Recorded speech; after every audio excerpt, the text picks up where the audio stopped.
Subscribe now. Press the bell icon. Never miss an update. If you like videos, please like and share your friends and family. Good morning all. I am Mrunmayee Joshi. In today's spoken English session, we'll be learning some sentences of demonstrative pronouns. नमस्कार, मी मृण्मयी जोशी बोलते आहे आणि आजच्या आपल्या spoken इंग्लिशच्या सेशनमध्ये आपण दर्शक सर्वनाम किंवा संकेतवाचक सर्वनाम याबद्दल जाणून घेणार आहोत. तर सर्वप्रथम आपण डेमॉन्स्ट्रेटिव्ह प्रोनाउन्स म्हणजे काय ते बघूयात. Demonstrative pronouns are pronouns that are used to refer to nouns and they point out a person, place, thing or an idea. Demonstrative pronouns point out to person, place, thing or an idea. Now there are 4 demonstrative pronouns that are usually in use, and those are this, this, this, that, that, that, these, these, these, and last one is those, those, those. आता ही संकेतवाचक किंवा दर्शक सर्वनामं काय दाखवतात तर जवळची किंवा दूरची वस्तू दाखवण्याकरता ते वापरतात. तर धिस म्हणजे हे, ही किंवा हा मराठीत. दॅट म्हणजे ते, ती किंवा तो म्हणजे ते, ती, तो म्हणजे दॅट. दीज हे सर्वनाम झालं. हे demonstrative pronoun which is plural in nature, जवळची गोष्ट दाखवण्याकरता. आणि दोज, THOAC, दोज हे डेमॉन्स्ट्रेटिव्ह प्रोनाउन लांबची वस्तू किंवा प्लेस ऑर थिंग, आयडिया दाखवण्याकरता दोज वापरतो.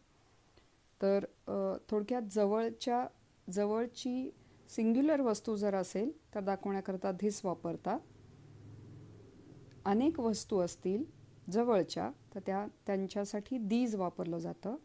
तसंच दॅट म्हणजे लांबची एखादी गोष्ट, वस्तू आणि सिंग्युलर, आणि दोज जे आहे ते प्लुरल आहे लांबची वस्तू दाखवण्याकरता.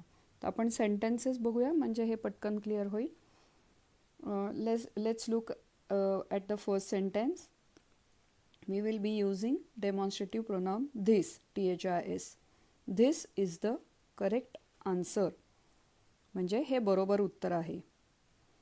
आता हे this आपण कशा करता वापरलं तर it is used for an thing or a thing which is nearer and is singular in nature.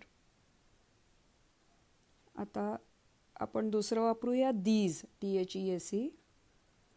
These are my pencils. या माझ्या पेन्सिली आहेत. तर इथं परत आपण दीजनी जवळची वस्तू पण अनेक वचनी आहे त्याकरता आपण दीज वापरलं. तिसरं वाक्य बघू. That is our house. ते आमचे घर आहे. दॅटनी आपण सिंग्युलर गोष्ट दाखवली पण ती लांबची. तसंच we should always help those who are in trouble. त्या दोजनी आपण काय दाखवलं तर people who are in trouble.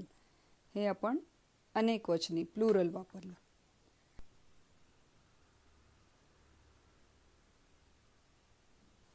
थोडक्यात आपण धिस, दॅट, दीज आणि दोज ही यांचा वाक्यात आपण उपयोग करून पाहिला.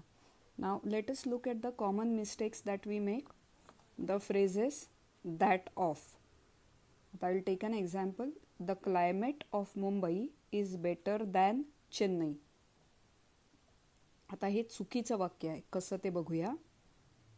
I want to compare climate of Mumbai with climate of Chennai. मग मी काय म्हणलं पाहिजे? What would be the correct sentence? Climate of Mumbai is better than that of Chennai. म्हणजे here comparison is between climates of the two cities, climate of Mumbai and climate of Chennai, and it is not between climate of Mumbai and city Chennai. म्हणून the climate of Mumbai is better than Chennai हे वाक्य चुकीचं होतं, कारण comparison कशात होत होतं, climate of Mumbai आणि चेन्नईमध्ये. त्यामुळे आपण दॅट ऑफ ही फ्रेज वापरली. So the correct sentence is climate of Mumbai is better than that of Chennai. असंच अजून एक कॉमन मिस्टेक काय होते ती बघूया. सेंटेन्स आहे, the students of our school are better than their school. आता बघा, the students of our school म्हणजे आपण काय कम्पेअर करतोय, आपल्या शाळेचे विद्यार्थी बेटर दॅन देअर स्कूल. आता देअर स्कूल म्हणजे त्यांची शाळा. हे जे कंपॅरिझन आहे ते चुकीचं आहे. द करेक्ट सेंटेन्स कसं असणार आहे, the students of our school are better than those of their school. नुसतं देअर स्कूल नाही, better than those of their school. इथं हे comparison will be between students of two schools and not between students and school. तर आत्ता आपण 2 वाक्य पाहिली, त्यात आपण फ्रेज दॅट ऑफ आणि दोज ऑफचा उपयोग पाहिला. So what we have learn today we have learn demonstrative pronouns म्हणजेच संकेतवाचक किंवा दर्शक सर्वनाम, this, that, these आणि those. These are quite simple to understand. I hope they are clear. And with this, I will end today's spoken English session. If you have any difficulties, you can certainly ask me. That's all for today. Thank you. Have a great Sunday. धन्यवाद.